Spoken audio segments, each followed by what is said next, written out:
আচ্ছা, নিমকি ভাজা খেতে আপনাদের কেমন লাগে বলুন তো? হ্যাঁ বন্ধুরা, আজকে আমি তৈরি করেছি ছোট নিমকি ভাজা। আর এই ছোট নিমকি ভাজা খেতে ছোট বড় সকলেই কিন্তু অনেক বেশি পছন্দ করে। আজকে নিমকি ভাজা আমি কোনো প্রকার খাবার ছোট ব্যবহার করিনি, শুধুমাত্র ঘরে থাকা সামান্য কিছু উপকরণ দিয়েই আজকের এই নিমকি ভাজাগুলো ভেজে নিয়েছি। আশা করছি নিমকি ভাজা রেসিপিটা আপনাদের কাছে অনেক বেশি ভালো লাগবে এবং সহজও লাগবে। ভালো লাগলে অবশ্যই আমার ইউটিউব চ্যানেলটি সাবস্ক্রাইব করে আমার পাশে থাকার অনুরোধ রইল। ফেসবুক থেকে দেখে থাকলে অবশ্যই একটি লাইক দিয়ে পেজটি ফলো করে রাখবেন। তো চলুন কথা না বাড়িয়ে মূল রেসিপিতে চলে যাচ্ছি। নিমকি ভাজা তৈরি করার জন্য আমি এখানে 1 কাপ পরিমাণ ময়দা নিয়েছি। ময়দাটা অবশ্যই একটু চালিয়ে নেওয়ার চেষ্টা করবেন।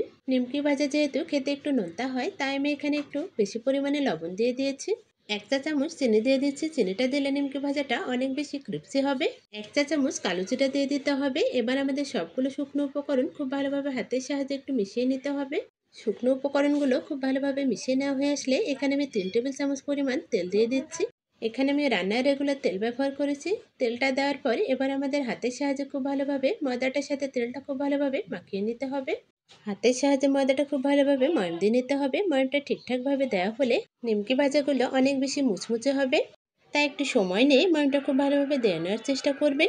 যখন ময়ামটা খুব ভালোভাবে দেওয়া হয়ে যাবে, তখন ময়দাটা হাতের মধ্যে মুঠ করলে ঢালা পাকিয়ে যাবে। ময়ামটা ভালোভাবে দেওয়া হয়ে গেলে এখানে নরমাল তাপমাত্রার পানি নিয়ে অল্প অল্প করে পানি দিয়ে ময়দাটা খুব ভালোভাবে মাখিয়ে নিতে হবে। একবারে খুব বেশি পানি দেব না, অল্প অল্প করে পানি দিয়ে শক্ত একটা ডো তৈরি করে নিতে হবে।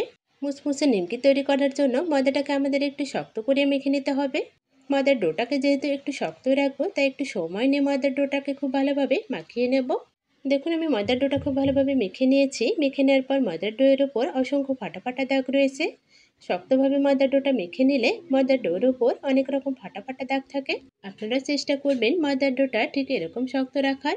এবার আমি ময়দার ডোটাকে একটু রেস্টে রেখে দেবো। 10 মিনিটের মতো রেস্টে রাখার জন্য আমি এখানে একটা থালার সাহায্যে ময়দার ডোটা খুব ভালোভাবে ঢেকে রাখছি। 10 মিনিট ঢেকে রাখার ফলে ময়দার ডোটা অনেকটাই সফট হয়ে যাবে। দেখুন, আমি 10 মিনিট পর ফিরে এসেছি।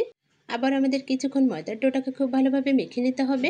ভালোভাবে মেখে নেওয়ার পর এবার আমাদের ডো থেকে 2টা লেচি কেটে নিতে হবে। এবার আমি 2টা লেচিকে হাতের সাহায্যে খুব ভালোভাবে গোল গোল করে নিচ্ছি। 2টা লেচিকে গোল করে নেওয়া হয়ে গেলে আমাদের হাতে সময় থাকলে আবারও আমরা 10 মিনিটের জন্য লেচি 2টাকে রেস্টে রেখে দেব। যেহেতু ময়দার ডোটা অনেকটাই শক্ত করে মেখে নেওয়া হয়েছে, তাই লেচি কাটার পর লেচিগুলো যদি রেস্টে রাখা হয় তাহলে রুটিগুলো বেলে নেওয়া খুবই সহজ হয়। এবার আমি এখান থেকে একটা লেচি নিয়ে বড় সাইজের একটা রুটি তৈরি করে নেব। লেচিটা হাতের সাহায্যে একটু ফ্ল্যাট করে নিচ্ছি, এতে করে রুটিটা বেলা অনেকটাই সহজ হবে। এবার একটা বেলুনের সাহায্যে একটা বড় সাইজের পাতলা করে রুটি তৈরি করে নিতে হবে। রুটিটা খুব বেশি পুরোট হবে না বা খুব বেশি পাতলা হবে না, মিডিয়াম রুটির আকারে একটা রুটি তৈরি করে নেব। রুটিটা বেলার সময় আমি এখানে কোনো প্রকার ময়দা বা তেল ব্যবহার করিনি। যেহেতু ময়দাটা মেখে নেওয়ার সময় অনেকটাই তেল দেওয়া ছিল, তাই রুটিটা খুব সহজভাবে বেলে নেওয়া যাবে। দেখুন, আমি একটা বড় সাইজের রুটি তৈরি করে নিয়েছি। আর রুটিটা কতটা পাতলা করে বেলে নিয়েছি সেটাই দেখিয়ে দিচ্ছি। দেখুন, আপনারা দেখেই নিশ্চয় বুঝতে পারবেন আমার রুটিটা কতটা পাতলা করে বেলে নিয়েছি। এবার আমাদের এই রুটিটাকে একটা নাইফের সাহায্যে খুব ভালোভাবে কেটে নিতে হবে। আজকে আমরা ছোট নিমকি তৈরি করব, তাই এটাকে লম্বা লম্বা স্লাইস করে কেটে নিতে হবে। প্রথমে আমি রুটিটাকে লম্বা লম্বা স্লাইস করে একটা দিক থেকে কেটে নিচ্ছি। একটা দিক খুব ভালোভাবে কেটে নেওয়ার পর এবার আমাদের অপর দিক থেকে বর্গাকৃতি করে কেটে নিতে হবে। আপনারা দেখে নিশ্চয় বুঝতে পারছেন আমি ঠিক কিভাবে রুটিটাকে কেটে নিচ্ছি। নিমকির আমরা অনেক ধরনের শেপই দিতে পারি, তবে স্কোয়ার শেপটা নিমকির সবথেকে বেস্ট শেপ মনে হয়। এভাবে নিমকি তৈরি করলে নিমকিগুলো ভাজার পরে দেখতে অনেকটাই সুন্দর দেখায়। দেখুন, কথা বলতে বলতে আমার পুরো রুটিটাই নিমকি শেপে কেটে নেওয়া হয়ে এসেছে। সমস্ত রুটিটাকে নিমকি শেপে কেটে নেওয়ার পর এবার আমাদের নিমকিগুলো ছাড়িয়ে নিতে হবে। আমরা নাইফের সাহায্যে এক পাশ থেকে উঠিয়ে নিলেও পারি, বা হাতের সাহায্যে একটা একটা করে ছাড়িয়ে নিলেও হবে। দেখুন, আমি সমস্ত নিমকিগুলো হাতের সাহায্যে খুব ভালোভাবে ছাড়িয়ে নিচ্ছি। এই নিমকিগুলো উঠিয়ে নেওয়া খুবই সহজ ব্যাপার, কোনো প্রকার পেরের সাথে এঁটে থাকবে না। খুব সহজভাবে নিমকিগুলো সেরে যাবে। নিমকিগুলো উঠিয়ে নেওয়ার পর একে অপরের সাথে যদি হালকাভাবে লেগে থাকে তাহলে ভয় পাবার কোনো কারণ নেই, কেননা নিমকিগুলো তেলে ছাড়ার পর এমনিতে নিমকিগুলো আলাদা হয়ে যাবে। সমস্ত নিমকিগুলো হাতের সাহায্যে উঠিয়ে নেওয়ার পর আমি এবার একটা প্লেটের উপর উঠিয়ে নিচ্ছি। আমি বাকি রুটিটাও একইভাবে লম্বা লম্বা স্লাইস করে কেটে নেব।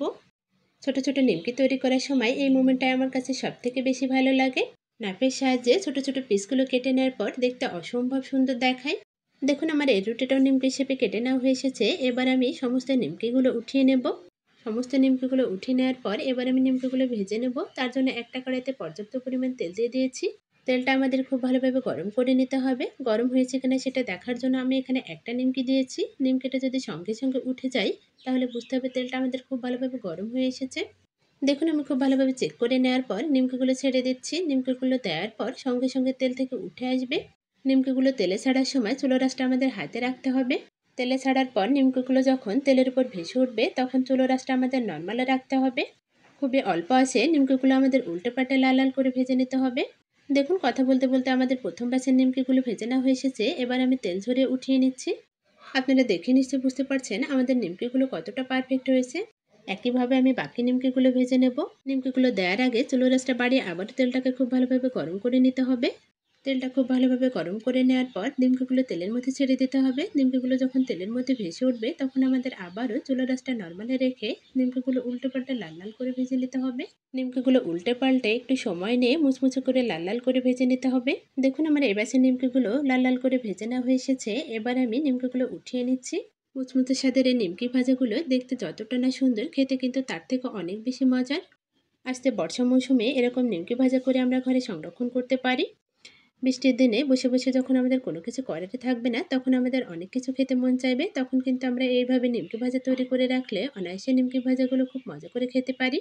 দেখুন আজকে আমি নিমকি ভাজা তৈরি করার জন্য কোনো প্রকার বেকিং সোডা ব্যবহার করিনি, তারপরে আমাদের নিমকি ভাজাগুলো কতটা মুচমুচে হয়েছে। এই নিমকি ভাজাগুলো খেতে শুরু করলে আপনি আপনাকে কন্ট্রোল করতে পারবেন না।